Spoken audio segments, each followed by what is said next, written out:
Kotak Mahindra logo எப்படி பண்ணுறதுன்னு பார்க்கலாம். முதல்ல வந்து டெக்ஸ்ட் டூல் எடுத்து நியூமரிக்கல் கேரக்டர் 8 எடுத்துக்கலாம். இதை வந்து கன்வெர்ட் அவுட்லைன்ஸ் பண்ணிடலாம். ரொட்டேட் டூல் எடுத்து இந்த மாதிரி ரொட்டேட் பண்ணிக்கலாம். ஷிஃப்ட் ப்ளஸ் எக்ஸ் ப்ரெஸ் பண்ணுங்க. ஃபில் கலர் வந்து அவுட்லைனாக மாறிடும். டைரக்ட் செலெக்ஷன் டூல் எடுத்து இந்த போர்ஷனை இப்படி செலக்ட் பண்ணிட்டு டிலீட் பண்ணிடும். இதை செலக்ட் பண்ணி கண்ட்ரோல் ஜே ப்ரெஸ் பண்ணுங்க. லெட்டர் ஓ ப்ரெஸ் பண்ணிட்டு இந்த இடத்துல கர்சரை ஃபிக்ஸ் பண்ணிட்டு ஆல்ட் ரோல் பண்ணி கிளிக் பண்ணுங்க. ரிஃப்ளெக்ட் ஆக்சிஸ் வந்து வெர்டிக்கல் அப்படின்னு இருக்கணும். காப்பி பட்டன் மேலே கிளிக் பண்ணுங்க. இதை வந்து நாம ஃபிளிப் வெர்டிக்கல் பண்ணிக்கலாம். இப்போ இது ரெண்டும் மேட்ச் ஆகிற மாதிரி பார்த்துக்கலாம். லெட்டர் கே ப்ரெஸ் பண்ணிட்டு கீபோர்டு இன்க்ரிமெண்ட்ல 1 mm இருக்கட்டும். லெஃப்ட் ஆரோ ஃபியூ டைம்ஸ், அப்புறம் டாப் ஆரோ இந்த மாதிரி எடுத்துட்டு போங்க. மேட்ச் ஆகிற மாதிரி பார்த்துக்கோங்க. ஓகே, ரெண்டும் செலக்ட் பண்ணிட்டு பாத் ஃபைண்டரில் வந்து யுனைட் பண்ணிக்கலாம். ஆல்ரைட், ப்ரிவியூ மோடுக்கு வந்து ஒரு ரெக்டாங்கிள் டூல் எடுத்து இங்கே வந்து ஒரு கட் கொடுக்கணும். ரெண்டையும் சேர்த்து அலைன் பண்ணிக்கலாம்.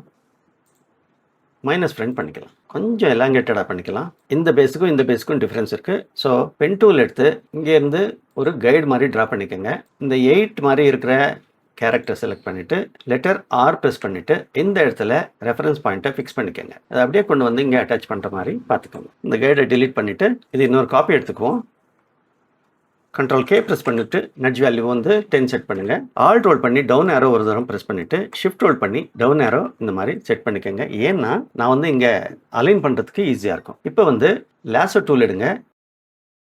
இந்த இடத்த செலக்ட் பண்ணிட்டு டிலீட் பண்ணிடுங்க. அதே மாதிரி இங்கே கூட செலக்ட் பண்ணிட்டு டிலீட் பண்ணிடலாம். இப்போ வந்து கண்ட்ரோல் ஜே ப்ரெஸ் பண்ணுங்க, ஜாயின் ஆகிடும். எரேசர் எடுத்து இடத்துல நம்ம டிலீட் பண்ணிடுவோம். இதை செலக்ட் பண்ணிட்டு ஷிஃப்ட் ரோல் பண்ணி டாப் ஏரோ 2 தரம் பண்ணிவிட்டு ஷிஃப்ட் விட்டுட்டு ஒரு தரம் அலைன் பண்ணிக்கலாம். இப்போ வந்து ஒரு ஸ்ட்ரிப் எடுத்துக்கலாம். ரொட்டேட் டூலுக்கு கீழே இருக்கிற ஷியர் டூலை செலக்ட் பண்ணிக்கோங்க. என்டர் ப்ரெஸ் பண்ணுங்க.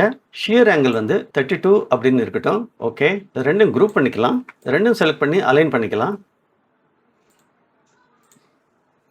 ஒரிஜினலில் பார்த்தீங்கன்னா இங்கே இந்த எட்ஜுக்கு அந்த ஸ்ட்ரிப்பு செட் ஆகிற மாதிரி இருக்குது. அதே மாதிரி நம்ம பண்ணணும். இதை செலக்ட் பண்ணி லெட்டர் எஸ் ப்ரெஸ் பண்ணுங்க. ஹாரிசான்டலில் வந்து கர்சரை கிளிக் பண்ணிட்டு டவுன் ஏரோ ஃபியூ டைம்ஸ் பண்ணிக்கோங்க. அங்கே எக்ஸாக்ட்லி அங்கே செட் ஆகிற மாதிரி பார்த்துக்கோங்க. இப்போ வந்து எல்லிப்ஸ் டூல் எடுத்து இங்கேருந்து ஒரிஜினேட் ஆகிற மாதிரி ஒரு சர்க்கிள் ட்ரா பண்ணலாம். இந்த ஆங்கிளில் கிராப் பண்ணி ஆல்ட் ரோல் பண்ணி பை டைரக்ஷனலாக இந்த மாதிரி கொண்டு வாங்க. அவ்வளோதான், ஆர்ட் ஒர்க் முடிஞ்சது. பட் கலர் ஃபில் பண்ணணும். இந்த ஓவலை செலக்ட் பண்ணி ஐ ட்ராப்பர் எடுத்து இந்த கலரை சாம்பிள் பண்ணிக்கலாம். இதை சென்ட் பேக் பண்ணிடலாம். பிறகு வந்து இந்த 8 கேரக்டர் இருக்குது பாருங்க, அதை வந்து அன்குரூப் பண்ணிடலாம். இது ரெண்டும் செலக்ட் பண்ணி ஒயிட் ஃபில் பண்ணிக்கலாம். இந்த ஸ்ட்ரிப்பை செலக்ட் பண்ணி ரெட்டுக்கு மாற்றிக்கலாம். இப்போ வந்து இந்த பீஸை வந்து செலக்ட் பண்ணி shift control closed square bracket press பண்ணுங்க. ப்ரெசென்ட் பண்ணலாம்.